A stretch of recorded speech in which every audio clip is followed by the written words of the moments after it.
What's up, everybody? This is Whiskey in the Six. I'm Rob. Today, I'm reviewing Glenfiddich 21-year-old Winter Storm. This is a special bottle for me because for a very, very long time, since I've been drinking Scotch, I've always wondered why ice wine wasn't used as, or ex-ice wine barrels weren't used as barrels for whiskey, especially in Canada, because in Niagara, especially Niagara, Ontario, there's a whole bunch of wineries, and a lot of these wineries produce ice wine. The way ice wine is produced is it has to be -10. They leave the grapes on the vine for the first time it hits -10, and they pick them at night. They pick them according to the box here, moonlit harvest. So it's a moonlit harvest, and they pick all the grapes, and what this does is these rock hard grapes are loaded with sugar, and it makes for a very sweet wine. Ice wine can be really expensive, and they often use French oak to age their ice wine. So French oak barrels are also very expensive. This is part of the experimental series. This is number 3. So the first one was the IPA, which I reviewed, and you guys can look back to check that out. The second one was the Project 20, or also known as Project XX, with the 20 different barrels used for that particular dram. Those came out together. So 1 and 2 came out together last year. Now this is the box for number 3, all right, and Brian Kinsman is the master distiller who's come up with these concepts, all right.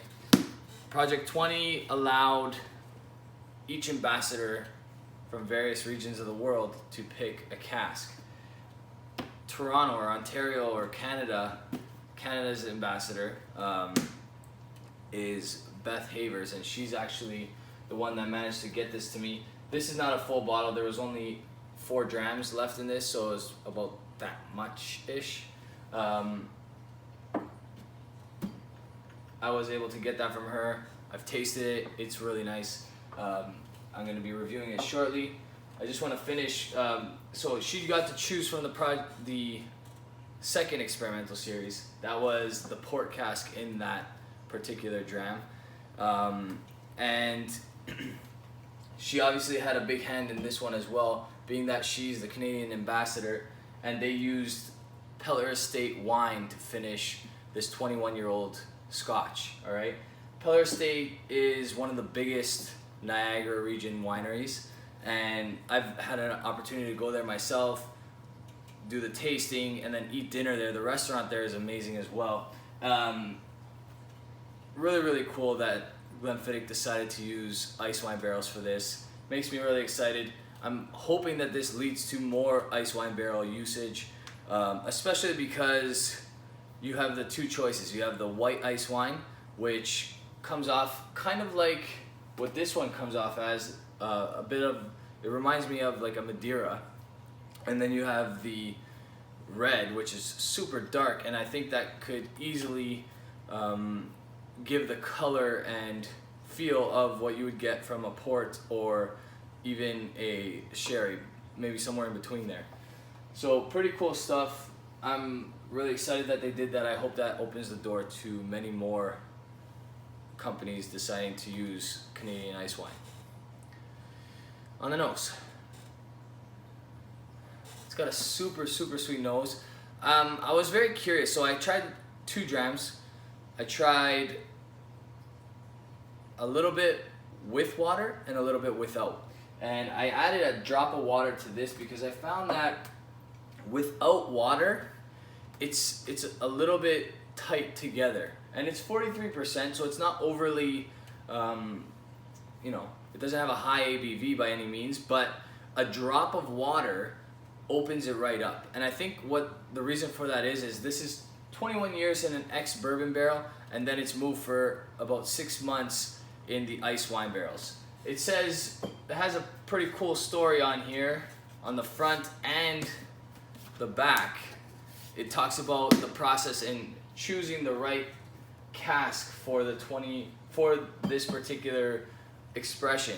He had a whole bunch of different whiskeys sitting in ice wine barrels, and he found that the older the expression was, the older the whiskey inside was, the better they handled the sweetness of the ice wine. I find to really get that sweetness from your ice wine, you need to drop like 1 or 2 drops of water. And what that does is just really opens up the nose. And you get these like almost powdered sugar, super sweet fruit, a lot of vanilla. I'm getting a ton of vanilla with this one.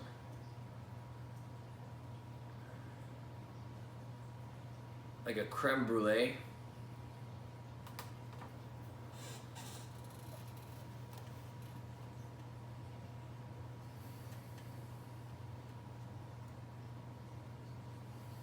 I want to say that that's natural color, although it doesn't say so on the box, just because of the 6 months in ice wine would give it a darker color for sure. Ex-bourbon tends to be a couple shades lighter than that. Doesn't matter really how old it is, depending on whether or not it's first fill or second fill barrels. But with what I'm assuming is white ice wine barrels, French oak, mind you, that would definitely give it that color. The white ice wine is probably a touch darker than that. Okay, and then the red is super, super dark, so I wouldn't think that that's a red, but I could be wrong. I'll have to ask Beth when she comes back from her trip.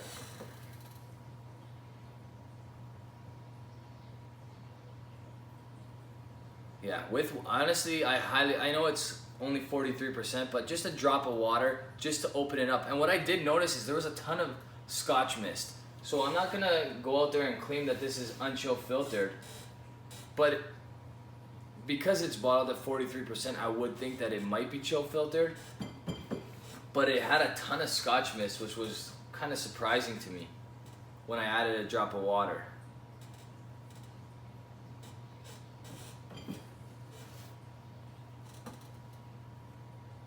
Okay, on the palate.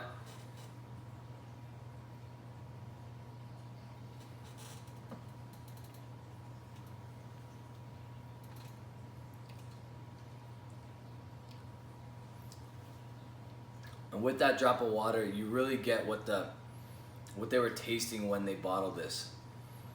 That lychee that is talked about on the box, you really get that with the drop of the water. I would say I got that a lot less without.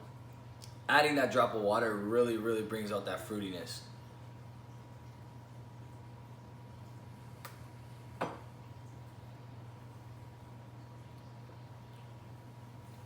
Yeah, I highly recommend you add a drop of water. It changes the dynamic. I'm getting a lot of fruit, some melon,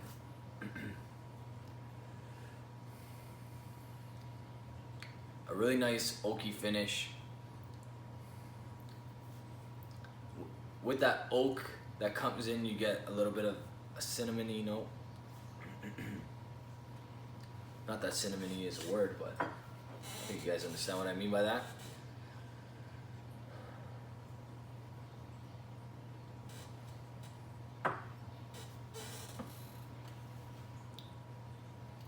Interesting. I would love to know what this would be like if they finished it in ice wine for a whole year, or maybe 2 or 3 years, or if there was ever a Scotch that decided to do their whole aging process in an ice wine barrel. I think that would be really, really cool. It might be overwhelming. I don't know. I'm not the expert. I'll leave it to the experts to decide, but I think that would be really cool to do a whiskey from start to finish in a red ice wine barrel. But who knows, maybe that's in the future. I'm sure there's going to be several more of these. There's already 3 of them. highly collectible in my opinion. This one only has, if I'm not mistaken, 8,000 bottles. So they released a few at the LCBO in the last little while and they flew off the shelf.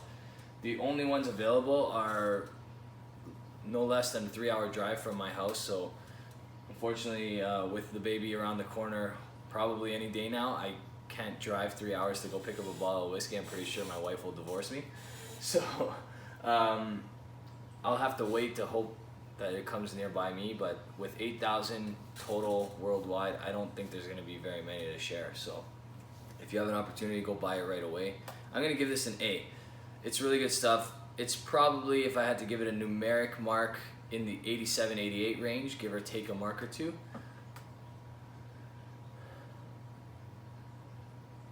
Leaning more to 88 with water, 87 without.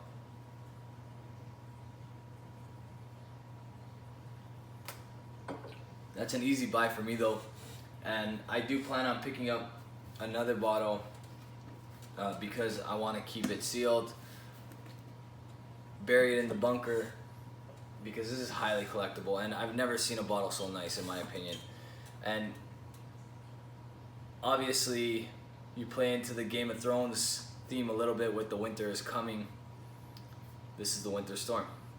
Pretty cool stuff. I like it. I think you guys would like it too. If you have an opportunity and you can try it before buying it, I would. But also, if you're a collector and you would like to add a nice piece to your collection, this probably would be it. And while you're at it, you can download Snups and check out the Whiskey in the Six group on Snups and add this to your collection. All right. You guys can add me on Instagram, Facebook, Twitter. All right. I haven't checked all day, but I was about 5 subscribers away from 2,000. If I haven't hit it already, I probably will in the next day or so. So I only have you guys to thank. You guys are awesome. I really appreciate this. Really appreciate the support.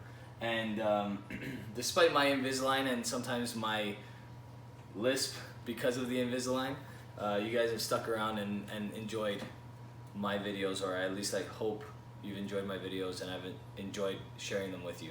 So cheers.